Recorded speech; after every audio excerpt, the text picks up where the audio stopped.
Hello everyone, this is dr.ceevee. I'm the founder of Prayana Collective and a career and success coach for women. So one of the regular queries that I get is how to choose a course, or how to choose a university or a college. So basically, for young students or even adults who want to choose a course or a college, there are various steps associated with it. Step number one is to decide on the course, I would say, because or unless you decide on which is the course or which is the career field that you want to enter into, there's no point looking for college or university. Now there is a let me add a caveat there. Sometimes because you want to go to a particular university, because you want to go and join in a prestigious university, then you will start looking at their course and decide upon choosing one course. That is one way of looking at it. Definitely that is also a possible way, but I would suggest that you finalize a course depending on what is your career interest, what is your future possibility, what is your vision for your future, where do you want to reach. And all that, I would say, is hard work. That is the biggest hard work that you have to do, for which you have to I would say, spend consistently enough time for studying about yourself. It is not about the courses available in the market. It's about understanding your capabilities, your skill set, and what you want to be in your life. Basically, your lifestyle preferences, your wish for the future, everything. And there's a lot of aspects that you have to consider. And that's where the role of scientific coaching or scientific assessments and career test and other things comes into place. Not everybody does that, but people who do that get a lot of clarity in this dimension. Now, when you finish your understanding of self, you yourself will be able to understand that there is a course or a career path which is suitable for me, and for which I have to look at which is the course, or where should I do that course. That should be the next step. Okay. Now, in today's world, honestly speaking, of course, getting a certificate, getting a course done, getting your university degree, all that is very important. But along with that, you need to have the required skill sets. For example, if you are choosing an IT career, even if you have the best degree certificate from so-called the best college in your city, unless you have the required skill sets and the required portfolio. What do you mean by portfolio? Portfolio is the live experience that you have, solid work. For example, when you go to an employment interview, you say that, see, this is what I did, this is my work, this is the code which I have developed, this is the project that I worked with, and this is the live project that I did. So if you're able to show all that, that's what we call as portfolio. Now, if you're able to do all that and show it to an employer, I don't think any employer will be even rethinking about appointing you, unless there is somebody who is ahead than you. So in order to build your portfolio, there are certain things which is required, which is while you are studying in a particular college, the college should also have the infrastructure and facilities for you to work on these kinds of portfolio building work. How many extra clubs they have, how many activities they have, what are the different associations that they have, what are the different free time engagements that they have. These are all things that you should probably look at before choosing a college. Okay. Now, again, coming to university or a college that you are affiliating with, I always say this. If you get an opportunity to study in the top 100 universities of the world, go for it. You don't have to even think twice about it. If you are able to get an admission or a seat in the top 100 ranking, even I think last month there was a top 100 ranking thing. But I'm not saying that only the first 100 is best. Of course, there are hundreds and thousands of colleges with great rankings and stuff. The point is that it just boils down to the fact that where you are associated with and what is that institution or organization you are part of, that also affects your long-term career.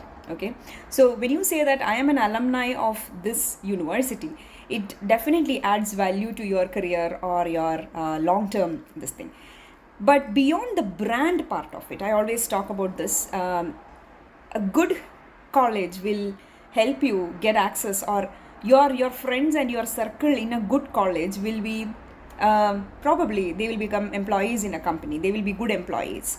But if you go to a great university, your peer circle will be CEOs of companies, if not now, in future. Because that's how the orientation is. That's how we'll see that the top CEOs of big companies are from certain types of colleges and universities, right? So the advantage with that is that you have a network of very, very strong people when you associate yourself with that kind of a college. So that is, according to me, incomparable. I would say beyond the degree certificate that you get, beyond the college education that you get, this network that you build in a long-term career is what is going to determine your future. Okay, so my advice definitely is, if you have an opportunity to study in a world-renowned university, in a prestigious university, go for it. Even if you want to take an education loan, it's perfectly fine to choose that option than probably thinking that, oh my god, why should I spend so much of money on my international or this kind of an education? Can I put that money into something else, or probably do a course in the same course in a lower college? So many people do that. Again, it's your personal choice. If you think that balancing all your requirements, balancing for some people it's like, I want to do this course, but I don't want to leave my parents. I want to stay in this house, or I want to be there. I want to be in the city. So there are so many other reasons, I would say socio-economic and so many other reasons that prevents you from taking a particular decision. That's perfectly fine. One thing what I can tell you is that the success of any person in their life is not determined from these fancy degrees, or even having all this network and everything. Despite that, there are people who don't go anywhere in their life. So it's all ultimately boils down to what you are and how you decide to live your life. So even if you did your engineering or a degree from a third tier college, you can send a satellite to the moon. And that's what the Chandrayaan mission in India have proven. Scientists from second and third tier universities have actually launched this mission. So it's possible. I'm not saying that is not possible. It's definitely possible. You can still continue. You can do your program or your course in a second and third tier university, or in a second and third tier college. Still, you can become successful. However, statistically, if you look at, I'm a scientist, I'm a social scientist, I always want to look at the statistics part of it. If you look at the statistics part of it, you will understand that people who obviously belong to certain class or certain universities, the chances of failures of them in career will be much lower than probably the chances of failures for the others. That's all. So it doesn't prevent you from becoming successful. It only elevates your chances of success, okay, and prevents you, or rather reduces your risk of becoming a failure.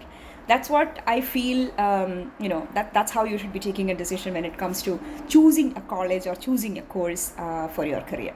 So as I said, the first step is to know yourself. The second step is to choose the course, and then the third step is choose the college or the university. So if you do that, I think you'll not make a mistake. I wish somebody told me all this when I was doing my degree. Nobody told me. I ended up choosing a bachelor's degree because it was nearby to my house and I could walk to the college. And I ended up choosing a course which, even if you ask me right now, I don't know anything about it. But I do agree, one aspect which I developed out of that science course, I did a bachelor's in chemistry. Looking back, I have no connects with chemistry at this point. But as I said, there's only one aspect which chemistry helped me, which is the scientific temper. And that is definitely one outcome of that so-called program that I did. So look, any degree or any course has its own value, its own outcomes. It's all about how we are making use of it, right?